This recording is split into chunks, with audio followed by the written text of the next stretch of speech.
Hello नमस्कार, मैं हूं अनुज और आप देख रहे हैं अनुज अकाउंट्स। और आज का हमारा टॉपिक है partnership deed and it's content. तो पहले बात करते हैं पार्टनरशिप डीड के बारे में।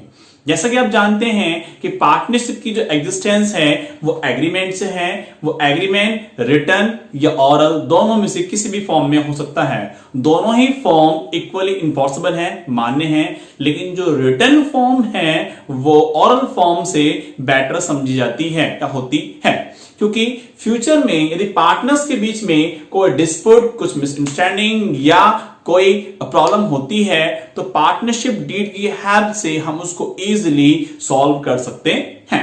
तो अब देखते हैं इसको वर्ड टू वर्ड।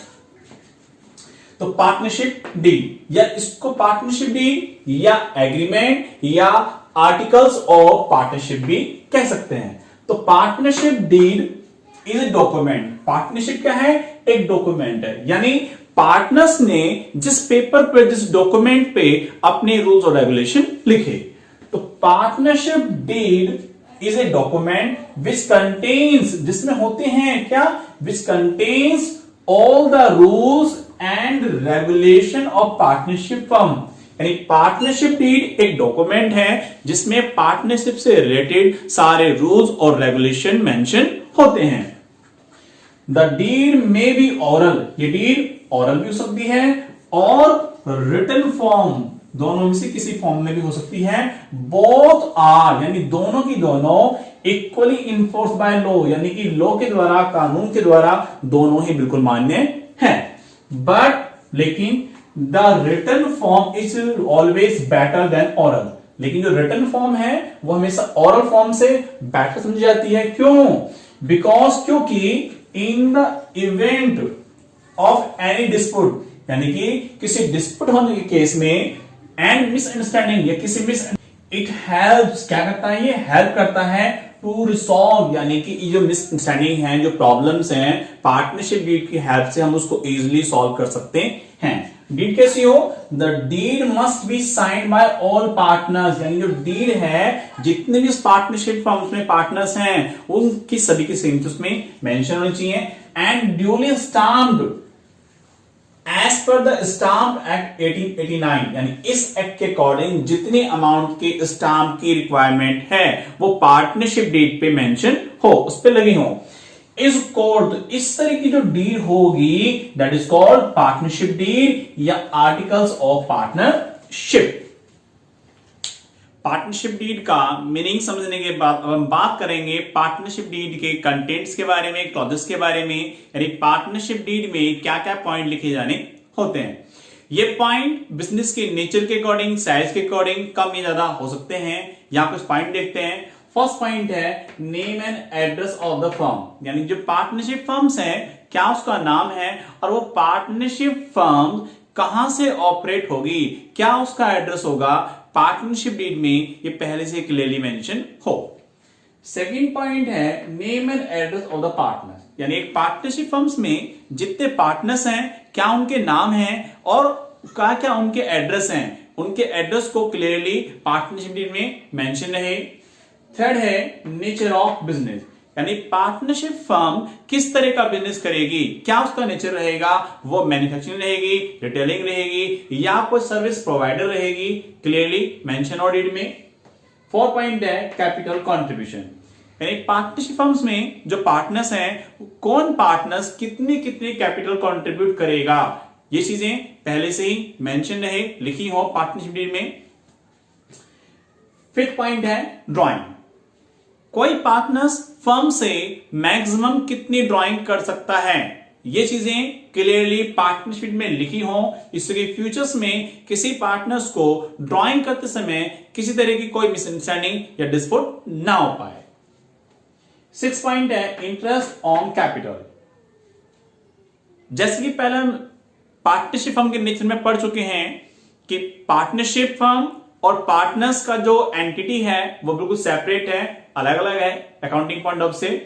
तो पार्टनर्स ने ये अमाउंट यदि फर्म में इन्वेस्टमेंट ना करके कहीं और इन्वेस्टमेंट करी होती तो डेफिनेटली वहां से उन्हें कुछ ना कुछ इंटरेस्ट डेफिनेटली अलाउड होता। इसीलिए पार्टनर्स को फर्म में लगाए गए कैपिटल पे कोई इंटरेस्ट अलाउड होगा या नहीं होगा, और पार्टनर्स को उनके द्वारा लगाए गए कैपिटल पे कोई इंटरेस्ट अलाउ किया जाएगा तो उस रिस्क का क्या रेट ऑफ इंटरेस्ट होगा, क्लियरली मेंशन हो डीड में। 7 पॉइंट है इंटरेस्ट ऑन ड्रॉइंग। जिस रीजन की वजह से पार्टनर्स के द्वारा लगाई कैपिटल पे उनको इंटरेस्ट अलाउ किया गया, ठीक उसी रीजन की वजह से पार्टनर्स ने जो अमाउंट फर्म से विड्रॉ करी उस पे इंटरेस्ट चार्ज किया जाएगा, क्योंकि यदि पार्टनर्स ने ये अमाउंट फर्म से विड्रॉ ना करी होती तो डेफिनेटली इस अमाउंट से फर्म में कुछ ना कुछ प्रोड्यूस जरूर हुआ होता। 8 पॉइंट है प्रॉफिट शेयरिंग रेशो, यानी पार्टनरशिप फर्म के बिजनेस से जो भी प्रॉफिट या लॉस होके आएगा पार्टनर उसको किसी ना किसी रेशो में डिस्ट्रीब्यूट डेफिनेटली करेंगे। वो रेशो कैपिटल का हो सकता है या कुछ और हो सकता है, जो भी है मेंशन है डीड में। 9 पॉइंट है interest on loan.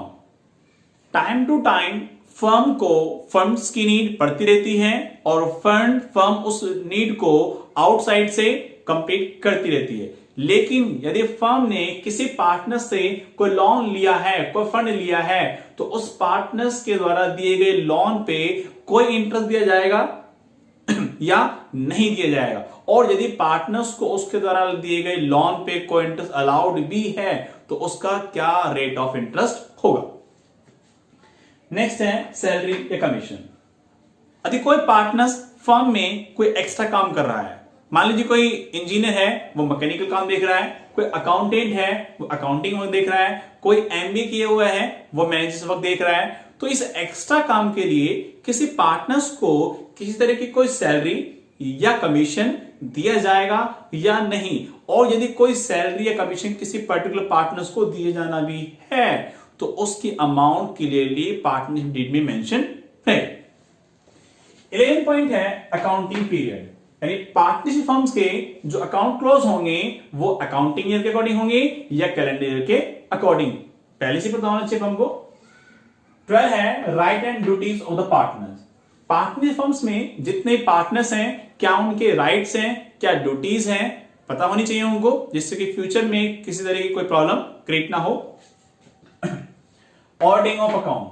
Partnership firms में जो अकाउंट्स बने हैं उनको किसी सीए से चेक किया जाएगा या चेक कराया नहीं जाएगा, इट मींस उन फर्म्स के अकाउंट्स की ऑडिटिंग होगी या नहीं होगी, मेंशन है पहले से। Bank account operation. जैसे कि हम जानते हैं कि पार्टनरशिप फर्म्स में एक से ज्यादा पर्सन होते हैं, तो कौन पार्टनर फर्म के अकाउंट को बैंक से ऑपरेट करेगा, वो कोई पर्टिकुलर एक पर्सन होगा या एक से ज्यादा होगा, जितने भी हैं पहले से रीड में लिखा होना चाहिए। Valuation of goodwill. किसी भी पार्टनर्स के एडमिशन के समय, रिटायरमेंट के समय, डेथ के समय, प्रॉफिट शेयरिंग रेशो के चेंज के समय या कोई बिजनेस परचेज या सेल करते समय या अन्य किसी अवसर पर गुडविल का वैल्यूएशन किस मेथड से किया जाएगा, ये चीजें पहले से ही मेंशन होनी चाहिए। नेक्स्ट पॉइंट है वैल्यूएशन ऑफ एसेट्स, यानी कि किस पार्टनर्स के एडमिशन, रिटायरमेंट, डेथ या प्रॉफिट शेयरिंग रेशो चेंज के समय एसेट्स का वैल्यूएशन कैसे होगा। एसेट्स को चेंजिंग मूल्य पे, यानी चेंजिंग जो प्राइसेस हुए हैं उस पे दिखाया जाएगा, या चेंज होने से जो पहले प्राइस हैं उन पे दिखाया जाएगा, जो भी है मेंशन नहीं पहले से। नेक्स्ट है ड्यूरेशन ऑफ पार्टनरशिप, यानी जो पार्टनरशिप फर्म है वो किसी पर्टिकुलर पीरियड के लिए है या किसी पर्टिकुलर बिजनेस तक है या एट विल है, यानी जब तक उनकी इच्छा है जब तक उसको वो चलाना है। नेक्स्ट है rules to be followed in the case of admission, यानी यदि कोई नया पार्टनर्स फर्म में आ रहा है, एडमिशन ले रहा है, तो उसके एडमिशन के समय क्या क्या रूल्स होंगे, उस नए पार्टनर से क्या क्या मंगाया जाएगा, वो चीजें पहले से ही मेंशन हो।